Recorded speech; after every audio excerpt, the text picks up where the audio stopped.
Good evening. A really warm welcome to everybody. It's so nice to practice with others. Makes a difference.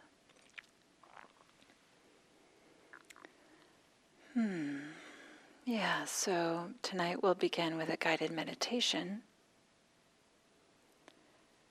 And as sometimes happens when I sit down, my voice gets a little scratchy. I'm just going to clear my throat here.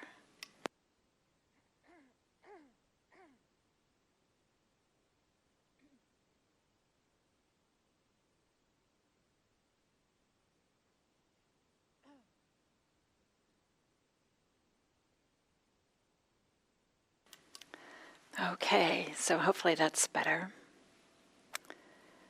And it's, of course, you guys don't see it, but the configuration of camera and stuff is a little bit different here this evening. And so for me, you look different. Maybe I look the same, but okay, it's a little silly. So for a guided meditation, no matter what configuration your seating arrangement is, or where you're sitting, whether it's how it usually is or if it's a little bit different, can we just arrive? And I really like this expression, to sit and know we're sitting.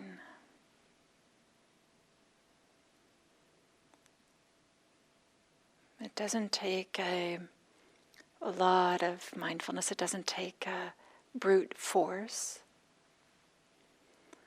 Instead, it just requires that we incline the mind towards, what is this experience?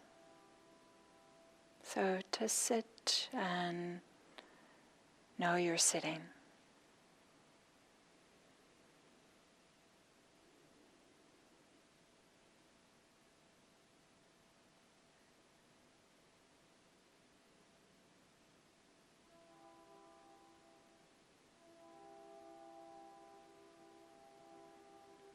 And if there happened to be a train nearby, you could just note hearing.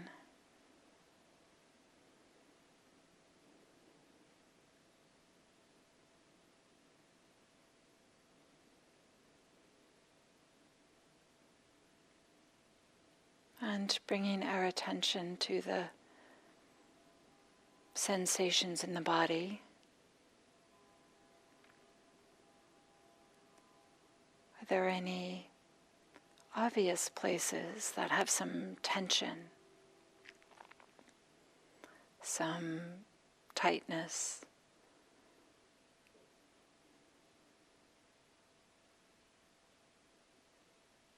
It might be that just bringing some gentle awareness to those areas helps create the conditions in which there might be some softening, some relaxing.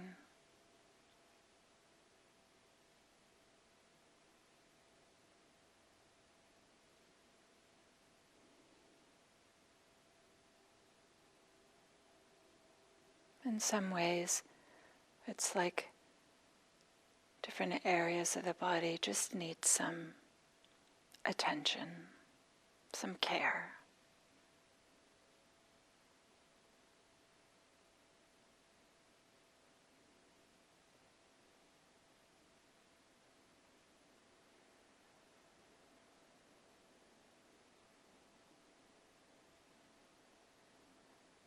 And if it's the case that you bring attention to areas that have tightness or tension,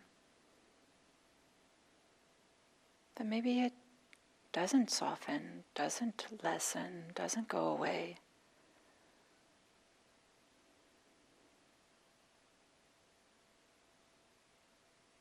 Can you be okay with that? and softening and letting go of the idea that it has to be different.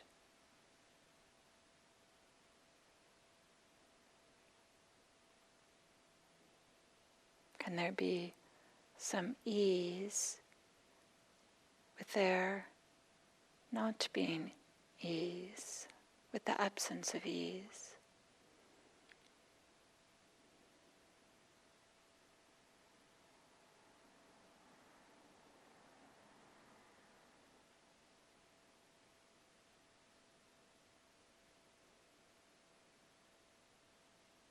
We can just fold that unease, the tension, fold it into our practice. This too is included, not excluded, but included, as something we can bring our attention to.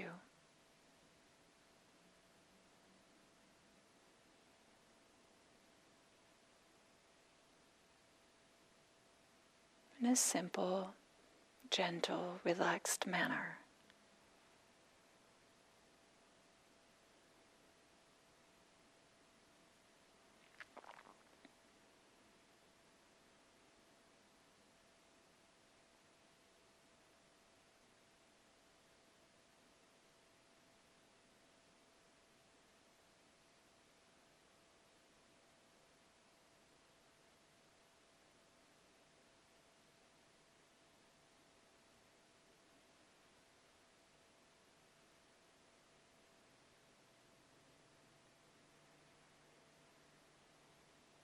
And then resting the awareness on the sensations of breathing.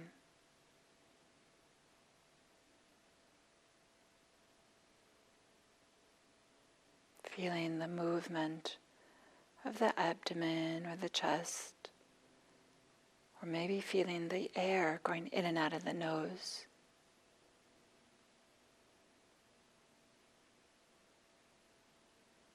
Also in a relaxed, gentle manner.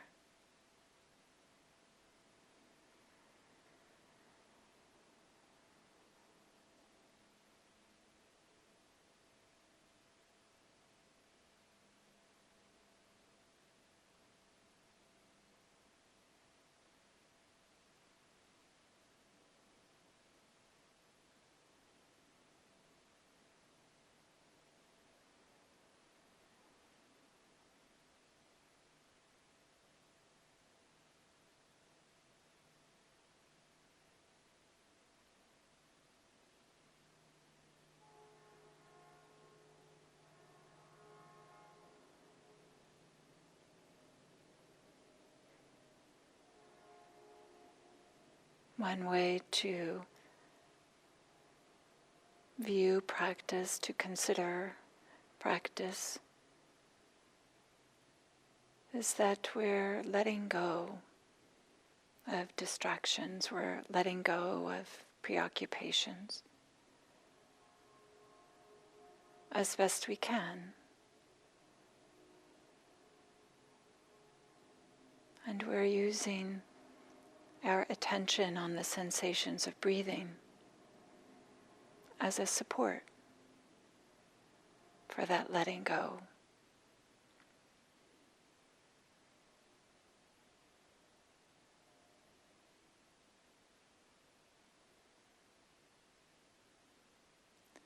And we might find that letting go is too strong of an expression.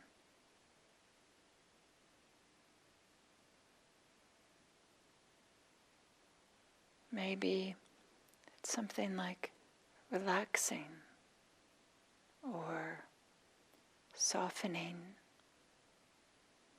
or letting be.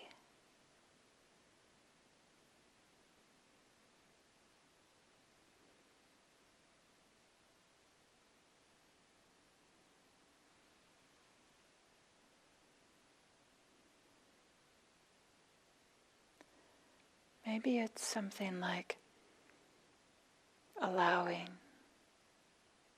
making space.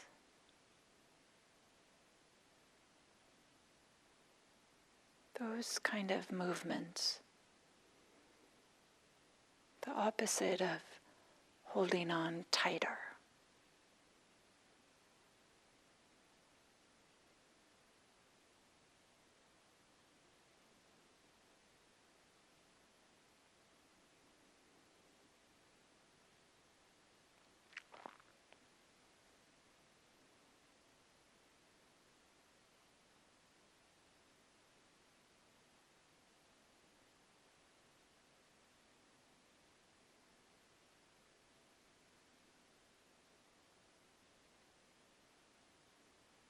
Of course, we can't just let go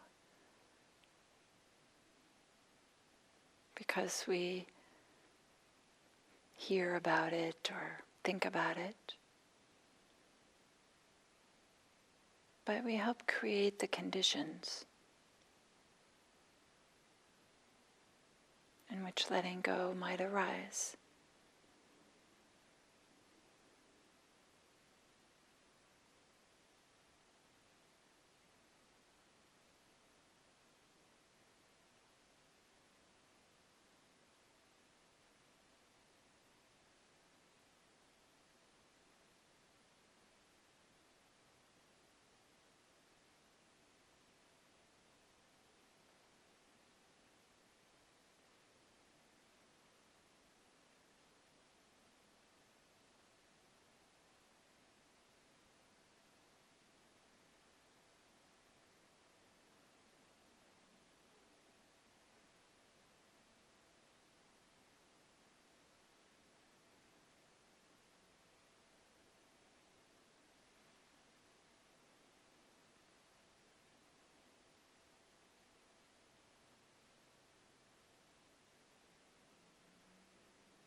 a big part of practice,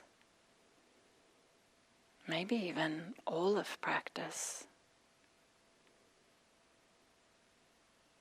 is to support this letting go. Letting go of things that aren't helpful, aren't supportive, don't support freedom, peace, ease, awakening. So of course, then this letting go can be expressed in the way that we meditate, in the way that we practice mindfulness. And as we let go of those things that aren't helpful, we find that we might have more capacity, more space, more availability for what is helpful. Which of course helps us to be available not only for us and our own practice, but for others. So that our practice can be a benefit not only for us, but for those we come in contact with and indirectly with others. So letting go is a way to really support the growth, the development of our practice, so that we can show up in the world unburdened.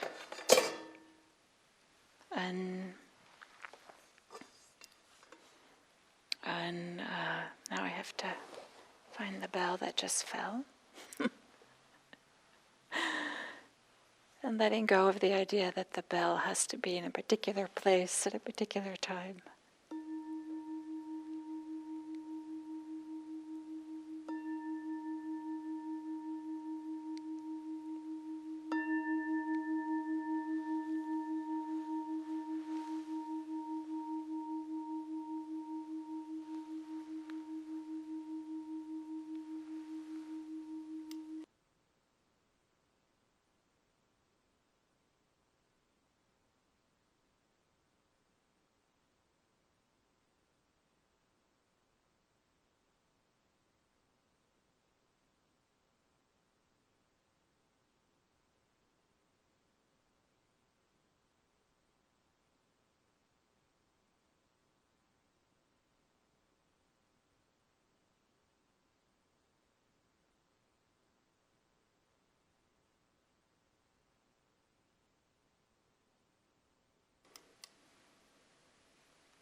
So again, a really warm welcome to everybody.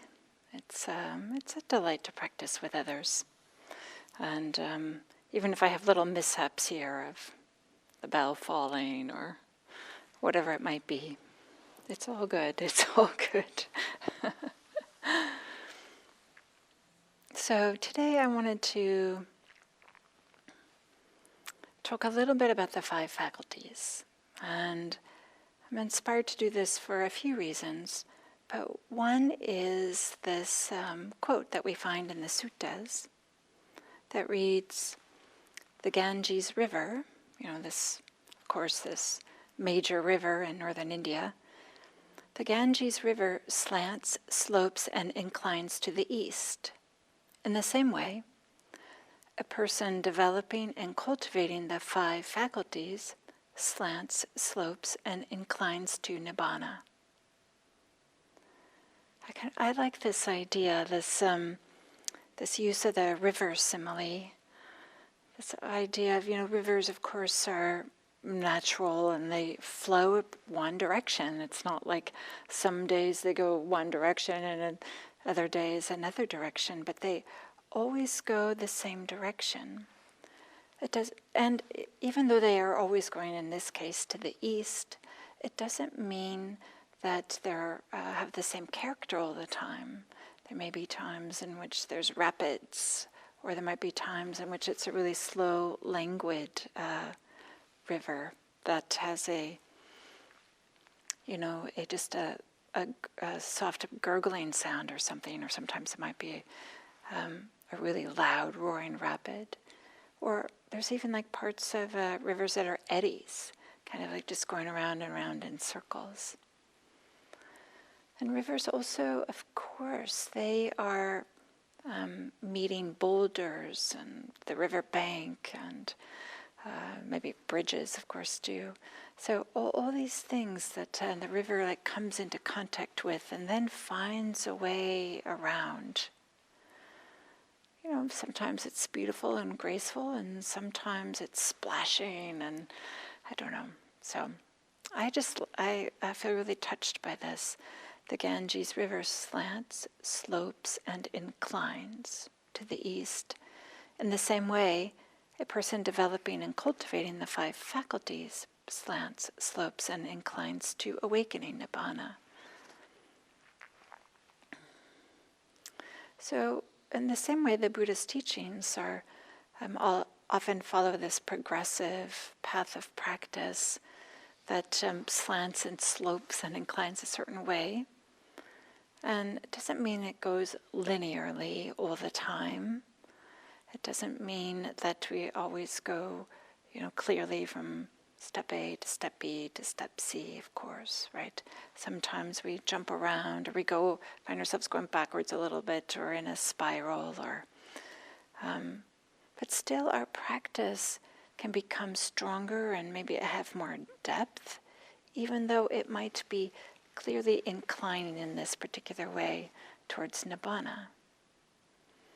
And so, the Buddha used this expression as a way to teach, and I'm using it as a way to teach too, but we can get into trouble if we think that what's being used for teaching purposes means that things have to be exactly that way. Of course, things don't go cleanly and straightforwardly. Nothing in our lives unfolds precisely the way that we imagine it might, and I don't think anything unfolds exactly clearly in a linear way. But we might consider that the unfolding of practice, whether it's the 5 faculties, which I'll talk about a little bit, or maybe even just the bigger trajectory of the unfolding of practice of life, we can consider that it's kind of like gravity. In the same way that if you put water at the top of a slope, it flows downhill. In the same way, there's a way that our system wants to flow, if you will, towards greater and greater freedom, greater ease. Maybe for a river that's flowing to the ocean, for us, it's flowing to awakening, to some really deep peace and ease. And as we get a sense of freedom, as we get a sense of some openness or some ease, peace, and practice, then of course our hearts, our minds, our whole system, our bodies, they want to flow downhill and keep opening towards this greater peace and freedom. So this quote that I read includes this expression, developing and cultivating.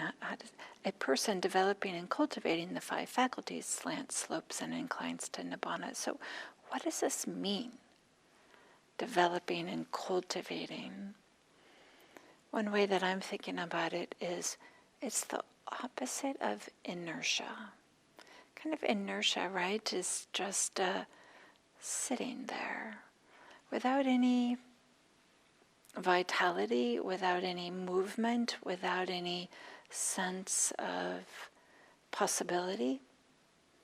And I'm using this word movement to mean maybe to point towards something that's possible, or like, okay, maybe our mind we're all over the place and we're not feeling particularly settled, but there's this movement of intention to be mindful, to be present. Or maybe it is that we are very mindful, and then there's a movement to seeing more and more subtle things, subtle phenomena with our mindfulness. So kind of this idea of developing and cultivating, one is not to be just going through the motions, but instead to be engaged. And this idea of developing and cultivating if I believe that, and yes, I'm saying I believe, I'm using that as, actually I know this from myself, my own practice, that if our practice has some sincerity, and we're really engaged, and we feel encouraged with it, that there's a sense that somehow, yeah, this is a good thing, I'm going the right direction, then we don't necessarily need to be concerned with developing and cultivating or assessing, is this cultivating or is this developing? But those times when we might feel like we're stuck, or those times in which we might feel lost, or not even sure if we're like is this on the path or something like this, then it might be worthwhile to maybe consider some of the things that I'm going to offer about developing and cultivating. But you don't have to know exactly where you are or how far you've gotten, or to be measuring ourselves. Have I cultivated enough, or have I developed enough? The practice will unfold by itself. It will slant, slope, and incline towards awakening if we have a certain sincerity and engagement with it. However, I will say also that there can be some advantages to hearing about, learning about cultivation and development, some of the stages that can unfold. One is to help us perhaps if we're feeling stuck, or to help us do a little bit of an assessment. We have to do this carefully, right? Sometimes our inner critic just grabs onto that and goes to town with it, and that's not what we want.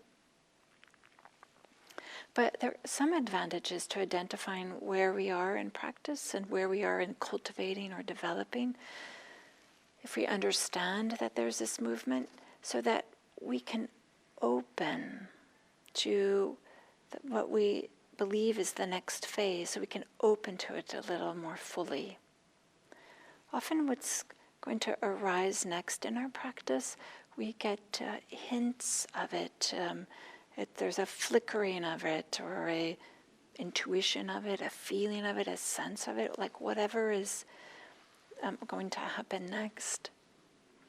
And if we know that that's something that's a deepening of practice or developing of practice, then we might align ourselves with that. Otherwise we might be dismissive of this new thing that's arising.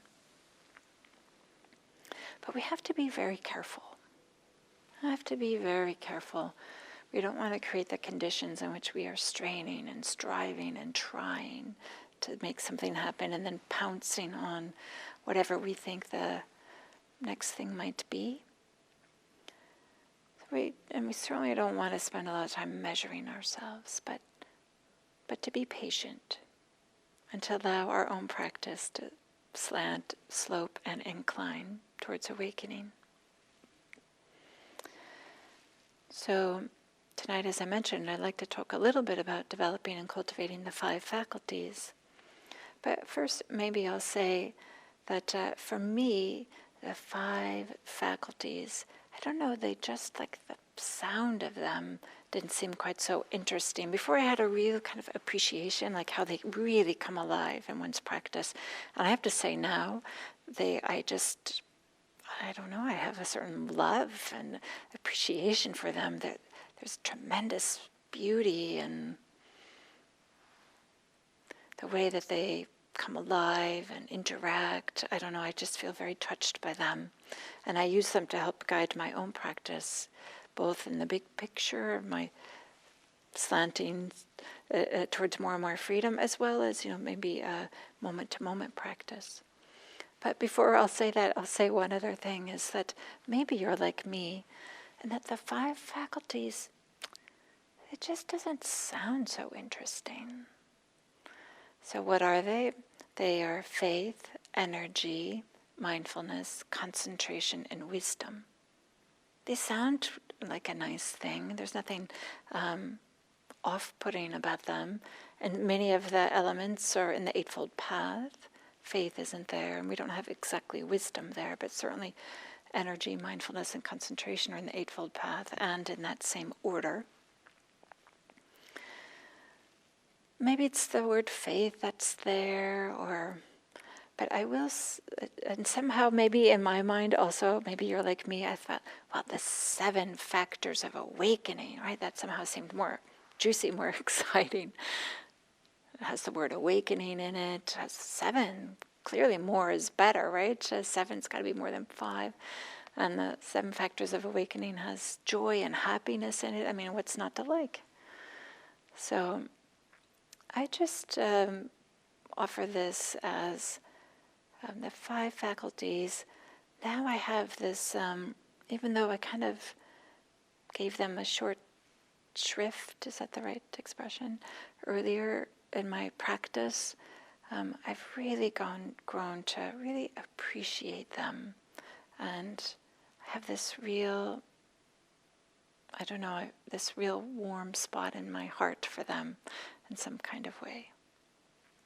So I just offer that as a way to consider, maybe to revisit the 5 faculties if you have earlier kind of been dismissive of them. So the 5 faculties: faith, energy, mindfulness, concentration, wisdom. So it ends with wisdom. And there's so many ways that we can talk about the 5 faculties. This is part of why I love them. There's so many different avenues or aspects or ways to engage with them. I'm going to start with the last one, wisdom. And partly why is because of this quote here that's also in the suttas.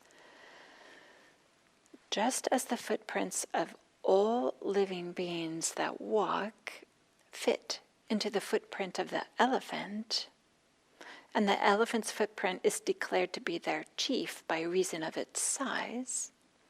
So they're saying that the elephant footprint is the chief footprint just because it's the biggest. It's amazing the things you can find on Google these days. So I Googled the size of an elephant footprint. 19 inches. They can get up to 19 inches. That is a big footprint. So, it's like 1.5 feet, right? 18 inches.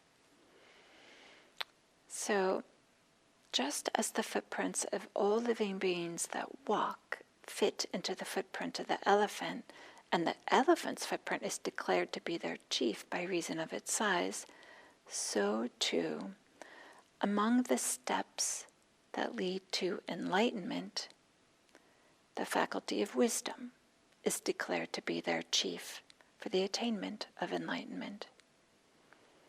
Kind of a little bit of wordplay here between footprints and steps, but I like this idea of these really large elephant footprints being able to, being the chief, and the faculty of wisdom is the chief also.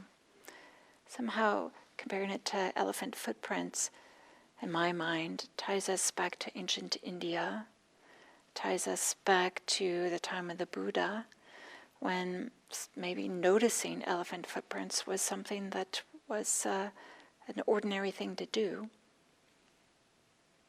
Me living here in the San Francisco Bay Area in 2020, I don't see very many elephant footprints, but I like things like this that kind of tie me back to the time when not only were there elephants, but also there was no pavement, right? Of course.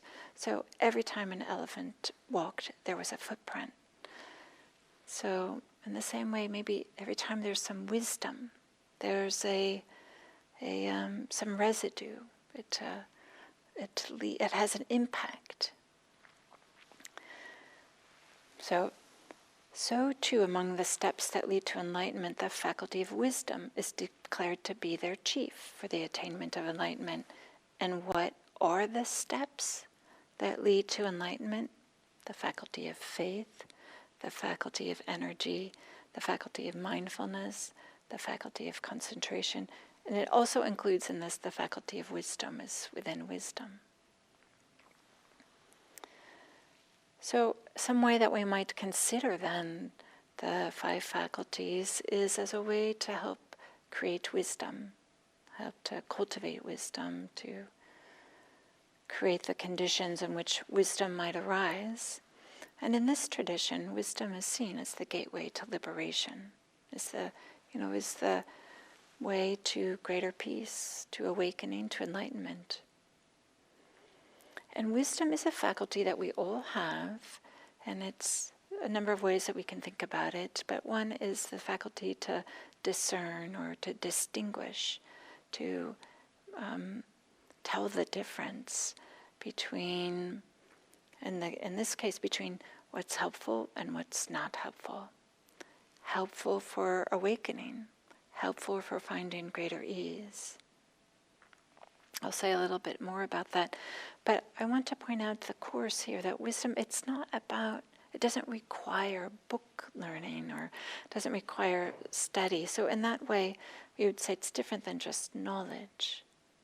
But instead it's this wisdom, and often things that are have some real wisdom, and a person who's really wise is not necessarily somebody that can spout off facts or sutta passages or something like that, but it's a person that can find a way forward, no matter what's arising, including a way forward is just to recognize that it's not clear to me what the way forward is. And it just, my phone, I'm telling it to, what is it, I put it on, I forgot what it's called, to be silent or something like this, but somehow me and my phone don't always agree, so my apologies for this. So but wisdom is this capacity to have this sense, maybe even if it's not clear, but the capacity to, this is the way forward. A way forward, maybe it's not even the way forward. So it doesn't require a fountain of knowledge, but it's developing this natural capacity. And this development of wisdom allows us to have a different type of seeing the way forward, in which things are revealed or discovered or maybe realized. So when wisdom is cultivated, there's a sense of, rather than our figuring it out or probing deeply or trying hard to understand what is there, we bring ourselves to a place where we allow experience to show its nature. It's more about our creating the conditions in which the way forward is able to be seen, shows itself. So it's less that we're out there trying to figure it out, and more that it becomes known. And then we start seeing as wisdom as this development, the development of wisdom as having this type of seeing, we start seeing the underlying building blocks. So not only do we start to see the way forward a little bit more clearly, but we start to see the underlying building blocks through which we build this conventional world in which we live in. That is this conventional sense of self that we have, the sense of who I am or who I need to be. We start to see the building blocks of these underlying roots of greed, hatred, and delusion. And of course, as long as those roots are still there will be the sprouting of plants that are born from these roots of greed, hatred, and delusion. So a kind of a cultivation of wisdom maybe starts as just seeing the obvious ways forward. Then there's a way in which we are helping to create the conditions in which there's less figuring it out, the way forward, but a way in which it becomes known. The way forward is, we might say, revealed, realized. And then we can start seeing even more, we could see the underlying building blocks of the way that we're creating a conventional sense of self, the ideas of who I am and who I need to be or who I should be, or all these ways in which we try to build a sense of self, as well as we see these underlying roots of greed, hatred, and delusion. So there's this movement of wisdom that's being cultivated and developed. And then this seeing, we might say an understanding, that happens in this way allows a deep letting go. That is seen in some radical way that the impermanent, inconstant nature of phenomena, of all of our experiences, seeing in a radical way that all our ideas and concepts, that including ideas and concepts about ourselves, are just that, ideas and concepts. That is, they're insubstantial. They're just thoughts. They're events in the mind. And then seeing in a radical way that the suffering, the difficulty, the dukkha, and I'm using this word suffering in a really broad way to include even the most subtle sense of things not being quite right. So seeing in a radical way the stressfulness or the suffering that's integrated or enmeshed in the very way in which we are interacting with our experience or interacting with our environment, and the way that we see, hear, and think. And when we see these things in this radical way, impermanence, not self, suffering, then there's letting go just naturally happens. There's an understanding that it just doesn't make sense to be holding on. And then when this letting go is deep enough, it brings this tremendous freedom. And even if it's not deep enough, even all letting go brings a little bit more freedom. And so but there can be a letting go that's really deep, that the attachments are all let go, there's a release of them, and then they might come back, but now things are different. Now we know that we have as a frame of reference, as something to compare with, or things are different. Having tasted the certain amount of letting go, knowing that that's possible, then we don't hold on in quite the same way before. So we have this sense, this feeling, this experience of freedom. Becomes a reference point that throws everything else into highlight. And we start to see the ways in which we are holding on. Very subtle ways. It makes possible to see that clinging isn't what we really want. So this idea of slanting,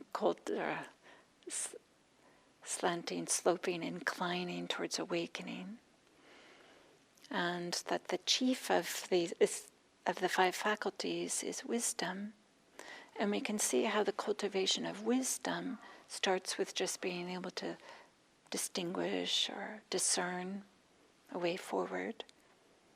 And it grows and cultivates and develops until that it supports a really radical letting go, which supports freedom. So then we might consider, well, what is cultivation and development of 4 other faculties? Diana, you've only talked about 1. What would it be like if we consider, or we have an inquiry, what would it be like if each of those faculties were to support this cultivation of wisdom? That is there a way in which faith, we could also use the word confidence, both confidence in the practice and confidence in ourselves, is there a way in which that can support this seeing more and more clearly in such a way that it supports letting go? Can we see that as a cultivation and development energy, effort? Is there a way, of course, we have to apply a certain amount of effort in order to do this practice, to, in the beginning, just to get ourselves to sit on the cushion. But is there a way in which the effort can be applied such that it supports the letting go, such that it supports the development and cultivation of wisdom? Mindfulness.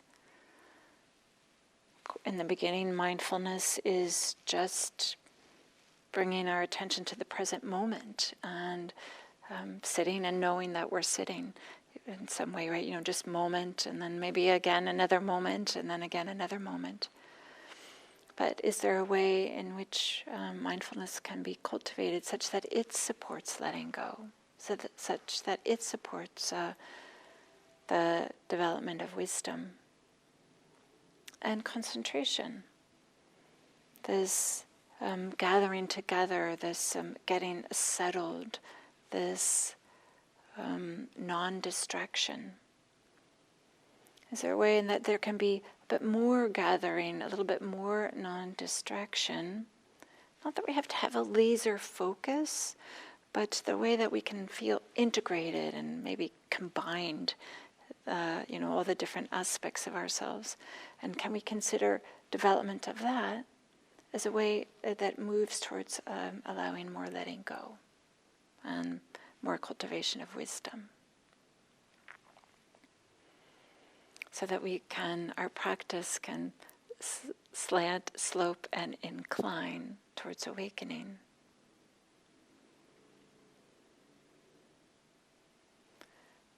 Yeah, so there's something about this that I don't want to give the impression that developing and cultivating has to be an active thing that we are, requires striving, straining all the time. Of course, in the beginning, there needs to be a certain amount of effort, but this is the beauty of all 5 of these faculties.